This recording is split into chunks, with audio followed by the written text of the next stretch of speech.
இந்த பட்டியல் சமூகத்தை சார்ந்தவர் எவனும் முதலமைச்சர் ஆக முடியாது என்று, இந்தியாவிலே ஆக முடியாது என்று ஒரு புடுங்கி சொன்னாரு. நான் இந்த மண்ணின் மைந்தன், தமிழகத்தில் இருக்கிற பெரும்பான்மையான சமூகத்தின் பிரதிநிதியா இருக்கிறேன். யார்கிட்ட போய் 10.5% கேட்கறது எனக்கு வெக்கமா இருக்குன்னு மருத்துவர் சொன்னார்ல. அமைச்சரவையில ஒரு 3-4 வன்னியர் சமூக பிரதிநிதிகளுக்கு கொடுத்திருக்காங்க. இது தமிழகத்துல மருத்துவர் ஐயாவும் அன்புமணி ராமதாஸ் அவர்களும் GK மணி போன்றவர்களும் PMK இல்லனா இந்த சமூகத்திற்கு நடந்திருக்குமா? இன்றைக்கு பாமக மட்டும் இல்லனா எப்படி பட்டியல் சமூக மக்கள் இன்னைக்கு பஞ்சை பராதியாக தமிழ்நாட்டில் இருக்கிறோமோ அதே போலத்தான் பாட்டாளி மக்கள் கட்சியும் வன்னியர் சமூகமும் இருந்திருக்கும் என்பதை இந்த சமூகம் மறந்துவிடக் கூடாது. ஒரு மைக்ரோசாப்ட் கம்யூனிட்டி தமிழ்நாட்டை ஆண்டு கொண்டிருக்கிறது. ஒரு கல்யாண மண்டபத்திலே அடங்கக்கூடிய மக்கள் தான் தமிழகத்தை தொடர்ந்து ஆண்டு கொண்டிருக்கிறார்கள் என்பது வெளியே வந்துவிடும் என்பதற்காக இந்த திராவிட கும்பல்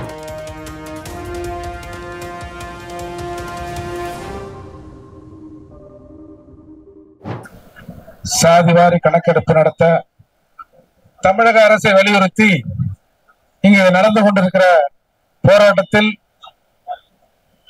போராட்ட விளக்க உரை இறுதியாக ஆற்ற இருக்கிற அன்புமணி ராமதாஸ் அவர்களே மற்றும் இங்கே கூடியிருக்கிற அத்துணை தலைவர்களுக்கும், இந்த கூட்டத்தில் பறையர் பேரவை சார்ந்த ஒரு பறையரை கூப்பிட்டு அவருடைய கருத்தையும் இங்கே பதிவு செய்வதற்கு ஒரு ஆதரவு வழங்கிய மீண்டும் சின்ன மருத்துவர் ஐயாவுக்கு நன்றி கூறி,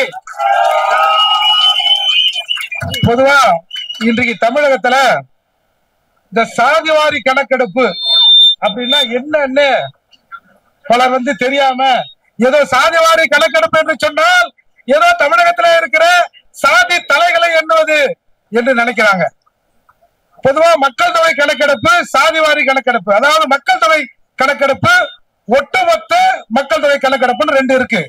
மக்கள் தொகை கணக்கெடுக்கிற பொழுது ஒவ்வொரு மக்கள் தொகை கணக்கெடுப்பிலும் இந்த நாட்டில் இருக்கிற பட்டியல் சமூக மக்கள், SC ST மக்களின் வாழ்வாதாரம், என் வீடுனா என் வீட்டுல எத்தனை பேர் இருக்கும், என்னோட பொருளாதார வசதி என்ன, என் வீட்டுல என்ன வசதி வாய்ப்பு இருக்கு, நான் என்ன வேலை செய்யறேன், நான் என்ன படிக்கிறேன் அப்படிங்கிறத ஒரு கணக்கெடுப்பு எடுப்பாங்க பொதுவா மக்கள் தொகை கணக்கெடுப்புல.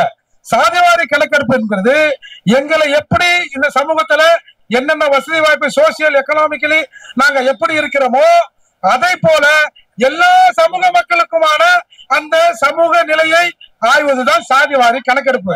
இந்த கணக்கெடுப்பு 1872 ஆங்கிலேயர் மக்கள் தொகை கணக்கெடுப்பு எடுத்தாங்க.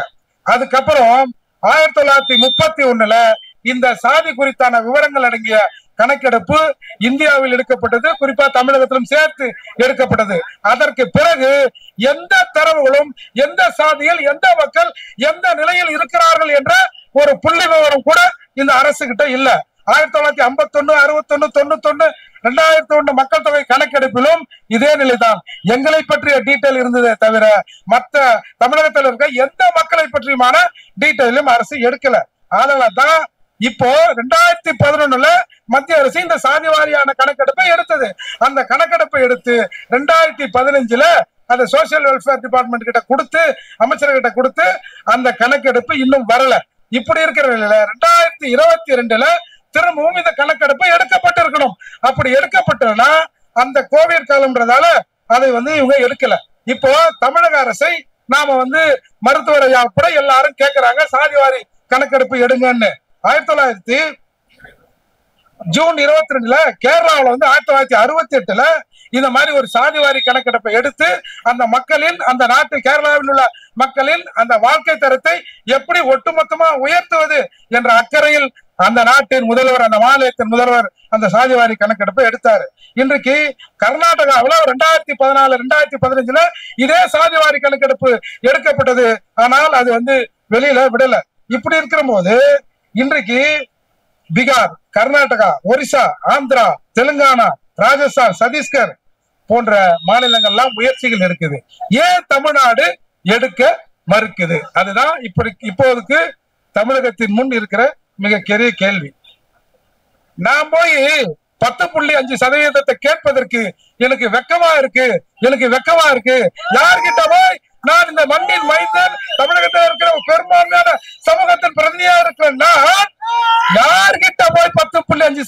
கேட்கறது எனக்கு வெக்கமா இருக்குன்னு மருத்துவர் சொன்னார்ல. தமிழகத்துல இருக்கிற ஒவ்வொரு தமிழனும் அதுக்கு வெக்கப்பட்டிருக்கணும். யாருக்கிட்டடா போய் யாரா வந்து என்னை கணக்கெடுன்னு உங்ககிட்ட சொல்லணுமா? இப்போ இங்க பாருங்க, எஸ்சிகள் 18% தோராயமா இருக்குன்னு சொல்றோம். ஆனா கணக்கெடுப்பில் 22.5% நாங்க இருக்கிறோம். ஆனா இந்த 18ல ஒரு 3 மைனஸ் ஆக்கி 15 ஆக்கி அந்த 15லும் ஒரு முன்னுரிமை கொடுத்து ஒரு பிரிவுக்கு நீங்க கொடுத்தீங்க. அப்போ நீங்க என்ன நினைக்கிறீங்க? 10.5% இன்னைக்கு செட் பேக் ஆயிருக்குன்னா தமிழகத்தில் இருக்கிறவங்க எல்லாம் உறுதியானவன், இவன் ஒத்துமை இல்லாதவன், அதால இவன் இப்படியே இருந்துருவான் அப்படின்ற நினைப்புலதான் இன்றைக்கு தமிழக அரசு இதை எடுக்க மறுக்குது. இப்போ 10.5% கொடுத்தாங்க. சரி, மொத்தமா இன்றைக்கு அமைச்சரவையில ஒரு 3-4 வன்னியர் சமூக பிரதிநிதிகளுக்கு கொடுத்திருக்காங்க. இது தமிழகத்துல மருத்துவர் ஐயாவும் அன்புமணி ராமதாஸ் அவர்களும் ஜி.கே. மணி போன்றவர்களும் PMK இல்லைன்னா இந்த சமூகத்திற்கு நடந்திருக்குமா? இவர்களுக்கு மூவருக்கு பயந்து தான் இந்த அரசு அமைச்சரவையில் இடம் கொடுத்திருக்கு. இப்ப நாங்க 18% இருக்கோம். எங்களுக்கு எத்தனை பேர் கொடுத்திருக்காங்க சொல்லுங்க. அப்போ எங்க சமூகத்துல இத்தகைய தலைவர்கள் இல்லை. இந்த சமூகத்தை பார்த்து அரசு பயப்படாது என்ற நிலையில் தான் நாங்கள் அனாதையாக்கப்பட்டிருக்கோம். இன்றைக்கு பாமக மட்டும் இல்லைன்னா எப்படி பட்டியல் சமூக மக்கள் இன்னைக்கு பஞ்சை பராதியாக தமிழ்நாட்டில் இருக்கிறோமோ அதே போலத்தான் பாட்டாளி மக்கள் கட்சியும் வன்னியர் சமூகமும் இருந்திருக்கும் என்பதை இந்த சமூகம் மறந்துவிடக் கூடாது. இப்போ தமிழ் குடிகள் எல்லாம் இங்க இருக்கிற எல்லா தமிழ் குடியும் எங்களை என்ன சொல்றோம். வட மாவட்டங்களில் இருக்கிற பெரும்பான்மையாக இருக்கிற பறையர் வன்னியர் எங்களை எண்ணுன்றோம். தென் மாவட்டத்தில் இருக்க தேவர் தேவேந்திரர் மற்ற முத்திரையர் இவங்க எல்லாருமே எங்களை எண்ணுன்றோம். என்றதுல உங்களுக்கு என்னையா பிரச்சனை?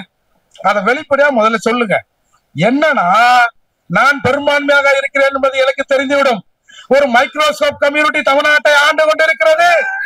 ஒரு கல்யாண மண்டபத்திலே அடைக்கக்கூடிய மக்கள் தான் தமிழகத்தை தொடர்ந்து ஆண்டு கொண்டிருக்கிறார்கள் என்பது வெளியே வந்துவிடும் என்பதற்காக இந்த திராவிட கும்பல்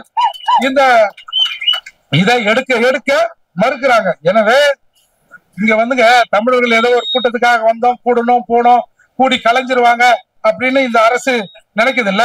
இன்னைக்கு சாதிவாரி கணக்கெடுப்பை எடுக்க சொன்னால் இவர்கள் மத்திய அரசை எடுக்கணும்னு சொல்றாங்க.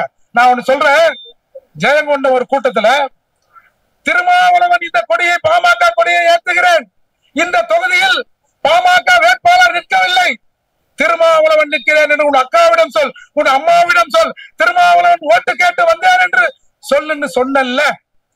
எங்க அப்பா கூட 1 மணி நேரம் என் பக்கத்துல உட்கார்ந்து எனக்கு சாப்பாடு பரிமாறது இல்ல. ஆனா மருத்துவர் ராமதாஸ் அவர்கள் 1 மணி நேரம் என் தந்தையை போல என் பக்கத்திலே உட்கார்ந்து எனக்கு சோறு போட்டார் என்று சொல்லிய நபர்கள் இன்னைக்கு திமுக என்ற கூட்டணியில் பாமக என்ற ஒரு கட்சி வந்தால் விசிக இருக்காது என்று சொல்றல்ல. இதுதான் திராவிடத்தின் சூழ்ச்சி. எனவே இன்றைக்கு வட மாவட்டத்தில் இருக்கிற வன்னியரும் பறையரும் இணைந்து விட்டால், தென் மாவட்டத்தில் இருக்கிற தேவரும் தேவேந்திரம் இணைந்து விட்டால், மற்ற தமிழ் சாதிகளும் ஒன்றாக நின்றா இங்க தமிழர் அல்லாதவனுக்கு தமிழகத்துல வேலையே இருக்காது. இதை நாம முதல்ல ஒழுங்கா புரிஞ்சுக்கணும். இன்றைக்கு தமிழ் சாதிகள் எல்லாம் ஒன்றாக சேர்ந்து, தமிழ் சமூகங்கள் எல்லாம் ஒன்றாக சேர்ந்து எங்கள் தலையை என்கிற நிலை இன்றைக்கு இருக்கிறது. இந்த நிலை தொடர்ந்து நாம் இதை வலியுறுத்தி இதை நடத்தாவிட்டால் ஒட்டுமொத்த தமிழர்களும் எங்களுக்கு கொஞ்சம் இடஒதுக்கீடு கொடுங்க அப்படின்னு கேட்கிற நிலை தமிழகத்துல வந்துடும். எனவே இன்றைக்கு இந்த கூட்டம் என்பது ஏதோ கூடி கலைஞ்சிட்டாங்க, பறையரும் வன்னியரும் சேர்ந்து ஒரே மேடையில் நின்றார்கள் என்பதல்ல. நான் இந்த கூட்டத்தின் வாயிலாக நம்முடைய அன்புமணி மருத்துவர் ஐயாவுக்கு ஒரு வேண்டுகோளை விடுக்கிறேன். எங்கெல்லாம் வட மாவட்டங்களிலே வன்னியருக்கும் வன்னியருக்குமான சின்ன சின்ன சண்டைகள் சச்சரவு நிற்கிறதோ, வன்னியர் சமூகத்தின் சார்பாக நீங்கள் வாருங்கள், பறையர் சமூகத்தின் சார்பாக நாங்கள் வருகிறோம். ஒரு 4-5 பிரச்சனையை நாம் ஒன்றாக நினைத்து தீர்த்துவிட்டால் இந்த தமிழகத்தின் அரசியல் வரலாறு மாறிவிடும். நாம் கேட்க வேண்டிய இடத்துல இருக்கிற நாம் இவர்களுக்கெல்லாம் கொடுக்க வேண்டிய இடத்துல இருப்போம். எனவே மீண்டும் மீண்டும் ஐயாவை நான் வற்புறுத்தி கேட்பது, வட மாவட்டங்களில் பறையர்களும் வன்னியருக்கும் பிரச்சனை ஏற்பட்டால் 2 சமூக பிரதிநிதிகளும் ஒன்றாக சேர்ந்து நமக்குள்ளே அந்த பிரச்சனையை தீர்த்து வைக்க வேண்டும். ஏனென்று சொன்னால் இந்த ரெண்டு பெரும் சமூகம் இணைந்து விடக் கூடாது என்பதில் இங்கே இருக்கிற திராவிட கட்சிகள் முனைப்பாக இருக்கின்றன. எனவே மீண்டும் மீண்டும் நான் வலியுறுத்தி சொல்கிறேன், இந்த தமிழ் சமூகம் பிறப்பால் ஒருவர் தமிழராக இருந்து தமிழ்நாட்டை ஆள வேண்டும் என்று சொன்னால் அதில் முதன்மையாக இருக்கிற மருத்துவர் ஐயாவை நோக்கி தமிழகம் திரும்ப வேண்டும். ஒரே ஒரு செய்தியை சொல்லி முடிக்கிறேன். இந்த பட்டியல் சமூகத்தை சார்ந்தவர் எவனும் முதலமைச்சர் ஆக முடியாது என்று, இந்தியாவிலே ஆக முடியாது என்று ஒரு புடுங்கி சொன்னாரு. ஆனால் ஒரு 6-7 முறை இந்தியாவில் முதல்வராக ஆகியிருக்கிறார்கள். மருத்துவர் ஐயா அன்புமணி ஐயா கூட சொன்னாரு, எங்களுக்கு ஆதரவு அளித்தால் ஒரு பட்டியல் சமூகத்திலே இருக்கிற ஒருவரை முதலமைச்சராக்குவதற்கு நாங்கள் தயார் என்று சொன்னார். அதே போல செந்தமிழன் சீமான் அவர்களும் ஒரு பட்டியல் சமூகத்தை சார்ந்தவரை முதல்வராக்குவதற்கு நாங்கள் தயார் என்று சொன்னார். இங்கே இருக்கிற தமிழ் குடிகள் கூட இதற்கு ஆதரவு அளிக்கும். நாம் 1 வருடம் 2 வருடம் 3 வருடம் நமக்குள்ள பங்கு போட்டு இந்த முதலமைச்சர் பதவியை நாம அனுபவிப்போம். தமிழ்நாட்டை தமிழர்களே ஆளுவோம். அதற்கு இந்த கூட்டணி நிச்சயமாக தொடர்ந்து இருக்க வேண்டும். எங்கெல்லாம் சமூகத்திலே பிரச்சனை ஏற்படுகிறதோ அந்த பிரச்சனைகளை கையாளுவதில் நாம் ஒன்றாக நின்று தமிழகத்தை மாற்ற வேண்டும். இந்த கேட்கிற நிலையை மறுத்து கொடுக்கிற நிலைக்கு நாம் வர வேண்டும் என்று சொன்னால் தமிழராக ஒன்றிணைய வேண்டும். குறிப்பாக வட மாவட்டங்களே இருக்கிற பறையரும் வன்னியரும் பறையரும் ஒன்றா இணைஞ்சு, நாமெல்லாம் ஒன்றும் பெரிய மிட்டா மிராசலாம் இல்ல, எல்லாருமே கூலி வேலை செஞ்சுக்கின்னு அன்றாடம் காட்சிகளாக இந்த இரு பெரும் சமூகங்கள் இணைந்து விடக் கூடாது என்று இங்கே ஒரு பெரிய சதி நடக்கிறது. இந்த சதியை மருத்துவர் ஐயாவோடும் அன்புமணி ஐயாவோடும் சேர்ந்து நாம் முறியடிப்பதற்கு பறையர் சமூகம் தயாராக இருக்கிறது என்று கூறி முடிக்கிறேன். நன்றி, வணக்கம்.